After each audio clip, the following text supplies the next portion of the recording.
सम्यक न्यूज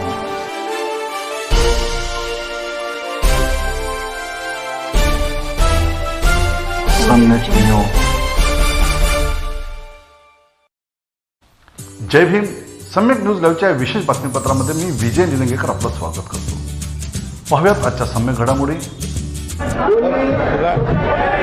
महाराष्ट्र शासनाकडून अनुसूचित जातीच्या 59 जातीमध्ये वाद घालण्याचं षडयंत्र देवेंद्र फडणवीस, राज्य सरकार आणि त्यांच्या ज्या काही जनसंघटना आहेत त्याच्यामध्ये RSS या सर्वांनी भांडणं लावण्याचं काम केलेलं आहे. पण हा नांदेडचा मोर्चा तुम्ही बघत असाल, या मोर्चामध्ये 59 जातींचे प्रतिनिधी सामील आहेत आणि संघ भाजपा आणि देवेंद्र फडणवीसचा डाव जो आहे तो नांदेडच्या महामोर्चानं हाणून पाडलेला आहे. एकीकडे मराठा वर्सेस OBC हा वाद लावणं, दुसरीकडे हिंदू वर्सेस मुस्लिम हा वाद लावणं, आता अनुसूचित जातीमध्ये पूर्वश्रमीचे महार, बौद्ध आणि मातंग हा वाद लावणं. पण या मोर्चाच्या अनुषंगाने तुम्ही बघत असाल की हा मोर्चा जो आहे तो सर्व जाती धर्माचे लोक या मोर्चामध्ये आहेत आणि हा मोर्चा जो आहे तो मराठवाड्यातला सगळ्यात मोठा मोर्चा हा झालेला आहे.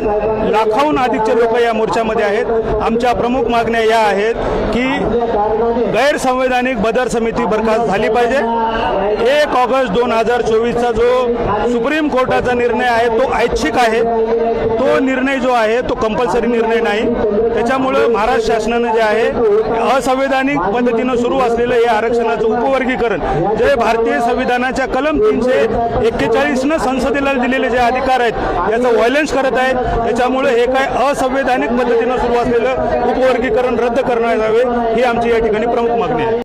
पाहत रहा सम्यक न्यूज लाईव्ह. बातमी पाहण्यासाठी यूट्यूबवर सबस्क्राईब करा.